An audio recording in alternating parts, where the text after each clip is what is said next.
Now, we're going to travel through some strange and rough territory tonight. And the real title of my talk tonight is The Quigley Formula. And the subtitle rather explains it. It says, The Conspiratorial View of History as Explained by the Conspirators Themselves. They talk about conspiracy theorists as though conspiracies weren't real. And I feel sorry for these people because I know they have never read a history book. Because history is full of conspiracies. In fact, it's hard to come up with a major event in history that wasn't created to some large and significant extent by a conspiracy or more of them. Conspiracies are very real in history. They're very real in our present day. If you doubt that, just go to any courtroom and sit there and listen to the cases that come before the judge and before the jury, and a good percentage of them involve conspiracies of one kind or another. So when people talk about conspiracy theories, I have to laugh. It's too bad they don't know anything about history. To be a conspiracy, there must be three elements present. First, there must be two or more people involved. The second element is that they are using deceit or force. And the third element is to accomplish an illegal or immoral objective. That's a conspiracy. They are trying to build what they fondly call the New World Order. And to them, this is high morality. And it's the old Neanderthal throwbacks like you folks and me that insist on sovereignty and human dignity and so forth. We're the ones that have mental problems or moral problems in their minds. They are pursuing the highest moral standards in accordance with their own convictions. So you see, if we rely on the traditional definition of a conspiracy, in their minds, they are not involved in a conspiracy. However, in the minds of the rest of the people on this planet who have to live under the results of what they're trying to do, I think the word conspiracy is a very adequate and appropriate word, and that is the definition or the context in which I will be using it tonight. Now, Quigley described this conspiracy primarily in two books. Now, I understand that he also lectured on it extensively, and I'm sure that William Clinton kept extensive notes. But nevertheless, we don't have to worry about his lectures or the possibility of notes because he published two books on it, and every detail that you could possibly wonder about is contained in those two volumes. The first one is called Tragedy and Hope, and the other one is The Anglo-American Establishment. They're available. You can buy them on our website. You can go to Google and search for it. You can go to Amazon. These books are now available, and I do urge you to read them. I have to warn you, they're dry reading, and most of it is enough to put you to sleep because it's dull history. But every once in a while, you'll come across a passage that is so startling, you'll shake your head and say, did he really say that? And you go back and read it, and by golly, he really did say that. You need to read these books. For the purpose of our presentation here, I'd like to summarize what you will find. Now, these will be my words. This is my best effort to summarize what Quigley was talking about, and some others, by the way, a few other people as well. And then, having done that, I will come back and give you some extensive quotations to show that my summary is accurate. Otherwise, you may wonder that I'm perhaps exaggerating or leaving out some details. So here's my summary. At the end of the 19th century, a secret society was formed by Cecil Rhodes. Cecil Rhodes, as all of you know, I'm sure, was one of the wealthiest men in the world. He was the political head man in South Africa, the chancellor, I believe they called him. And while he was there, he was able to acquire control over all of the diamond deposits and the gold deposits of South Africa, all of the mineral reserves. And in that period of time, he amassed one of the greatest, if not the greatest, fortune in the world. What people don't realize is that when he died, none of that money went to his heirs. Where did it go? It went through a series of 7 wills to create a secret society. The purpose of the secret society was to create a structure that would literally control the world from behind the scenes in a fashion that the average man or woman would never see it or never suspect it even existed.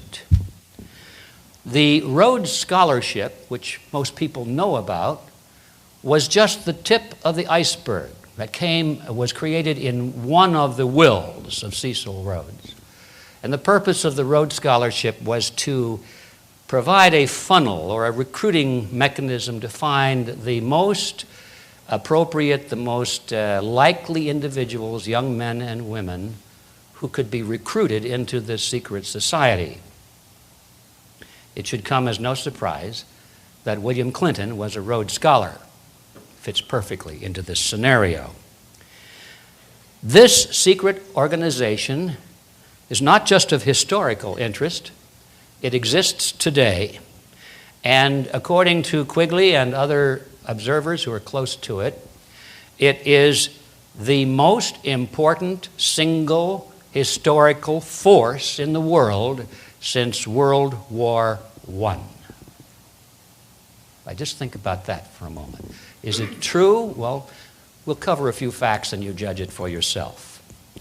The goal of the secret organization originally was to expand the British Empire and the men who were behind it, not necessarily the royalty, but the real political figures behind it, and I'll mention some of their names in a moment, to extend the British Empire to control the world, because Rhodes and his associates believed that the British had acquired the highest culture, the highest level of morality, according at least to his definitions of morality, and the highest standard of living, the most perfect language. He felt that the race was superior, and that for the benefit of the rest of the world, for their good, it was their responsibility. This group, using the British Empire, was their responsibility to rule the world for the benefit of the world, of course. It was very carefully spelled out in their writings and their goals. Now, this evolved not too long after the organization was put into motion. It changed. The goal changed. World domination didn't change. Control from behind the scenes by a very small elect group didn't change. But what did change is that the focal point for this was no longer the British or the England, but it was to be a new world order, international in scope, and to be housed through an international organization of some kind. Initially, they had hoped that it would be the League of Nations, and all of their members worked very hard to create the League of Nations for that purpose. And when that failed, then they set their sights on the United Nations, which finally was put into action and now is on a fast track to becoming the very structure which they had projected as their goal. And now, of course, the center of all of this, instead of being in England, is focused primarily in New York. Now, the method by which this secret organization was to accomplish this incredible goal was not to be visible and not to go forth and influence the people directly. People weren't even supposed to suspect that such a thing was going on. The people were not even supposed to know the names, primarily, of the big players. They weren't to be in the news at all. The way this was to be done was indirectly, through the power centers of society, as they're called. The strategists behind this are brilliant, and they realized that human beings have a herd instinct. We clump together, most of us. A few hermits get off in the wilderness and do okay, but most of us get nervous out in the wilderness, and we congregate into villages and cities, and beyond that, we come together in organizations like this. We have leaders, We join labor unions. We affiliate with political parties. We come together in church organizations, and we send our kids to schools that are organized, and we have Girl Scouts and Boy Scouts. And the way we operate is that we work through groups and organizations, and we follow leaders. They had this all figured out. They said, therefore, the way for us to lead the masses is not directly one-on-one, but what we must do is control the leadership of the organizations to which people belong. We don't need that many people to do that. So with just 1% or 0.1% of the population, we can control the entire population by controlling the power centers of society. That was their strategy from the beginning, and it is their strategy today. And I might add, it is an extremely effective strategy. The structure of this secret organization was outwardly modeled after the Jesuit order. Yes, incredible, isn't it? But Rhodes was an admirer of the organizational genius in his mind of the Society of Jesus, the Jesuit order, and he said we should use that as our model. He didn't take it straight across, but he took many elements from it. And at the deeper level, though, it is interesting, I think, and very instructive to note, that he borrowed the structure of classic conspiracy control directly from Adam Weishaupt. Now, those of you who have studied this thing, you recognize that name. Adam Weishaupt was the founder of the Illuminati. And we all know a little bit about the Illuminati because it was disbanded in Bavaria shortly after it was formed. And their secret records and notebooks and so forth were seized and placed into the public record. So you can go to a library today and read verbatim the organizational structure of the original Illuminati. Now, there's a debate as to whether or not the Illuminati really was destroyed or whether it just went underground and still exists today. I think that debate is interesting, and I have my own opinions about it, but they're just opinions. In the final analysis, it's not too important because we know that there are shoots coming up from the ground with identical structures all over the place. Now, whether those shoots are coming up from seeds or roots, I don't think makes too much difference. The fact is that we have had many organizational imitations of the Illuminati, and this secret one that we're talking about here, created by Cecil Rhodes, is a perfect example. Now, what is that structure I'm talking about? It's what they call rings within rings within rings. That's the way they usually refer to it.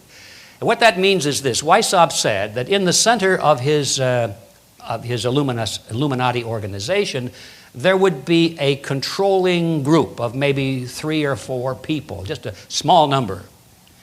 These, in turn, would create a membership ring around them of a larger number, of perhaps 20 or 30 or something like that.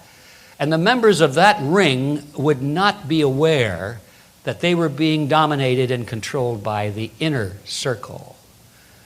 Now, that outer ring then, in turn, thinking that they were the whole enchilada, would then create a larger ring around it, comprising of hundreds or perhaps thousands of people. And those people would not suspect that they were being dominated and directed by an inner ring. And then finally, that last ring would create still another one that would reach out to mass organizations, reach out to the masses. And in that fashion, Weishaupt said that a few of us in the center, through this carefully controlled structure of rings within rings, can control the world. And the people being controlled would never know that that's how it worked. Now, that's the structure that Weishaupt created and described at some length, and it's interesting to me that Rhodes selected that very structure for his secret society.